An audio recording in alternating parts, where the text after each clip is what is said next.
Топус компани булцуу цэцгийн цай бүтээгдэхүүнийг үйлдвэрлээд багагүй хугацаа өнгөрч байна. Хэрэглэгчдэд богино хугацаанд үр дүнгээ өгч эхэлснээр эрүүл мэндийн томоохон байгууллагуудын тэргүүлэх бүтээгдэхүүний нэг болсон. Олон улсын томоохон лабораторийн хамтарсан шинжилгээгээр хүнд нэн шаардлагатай 28 амин дэм, 32 химийн элементээр баялаг. Энэ бүтээгдэхүүн зүрх судасны тогтолцоог сайжруулах, дархлааг дэмжихээс гадна мэдрэлийн тогтолцооны үйл ажиллагааг идэвхжүүлэх, цусны даралт, холестериний хэмжээг бууруулдаг тустай юм. Мөн 66 өвчнөөс урьдчилан сэргийлэх, нийслэлчүүдэд хамгийн их тулгараад байгаа утааны хор, давсны хорыг тайлах үйлчилгээтэй юм байна. Булцуу цэцгийн цай нь пектин гэдэг элементийн үйлчлэлээр хүний биед байх ёстой бодисуудыг зохистой хэмжээнд барьж идэг юм. Учир нь зохистой хэмжээ алдагдсанаас болж бүх төрлийн өвчлөл үүсдэг. Утааны эсрэг үйлчлэл нь тэр пектин гэдэг бодис.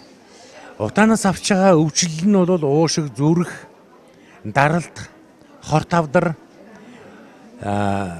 тархины усталт гэсэн маш хүнд өвчнүүдийг авж байна монголчууд. Энэний эсрэг бид булцуу цэцгийн цайг хэрэглэж хэвших ёстой юм аа. Булцуу цэцгийн цай нь баглаа бодолтой учраас сар шинийн баяраар хүн биелүүлэхэд тохиромжтой. Иймээс тус компани хамт олон сар шинийн баярын үзэсгэлэн худалдаануудад оролцож байна. Та бүхэн эрхэм хүмүүстэй бэлэг сонгох гэж байгаа бол эрүүл мэндэд тустай булцуу цэцгийн цайг сонгоорой. Топус компани булцуу цэцгийн цайгаараа Мишель Экспо, үйлдвэрчний эвлэлийн соёлын төв ордон, Жокийн музейн урд байрлах Everyday супермаркетд зохион байгуулагдаж байгаа үзэсгэлэн худалдаануудад оролцож байна.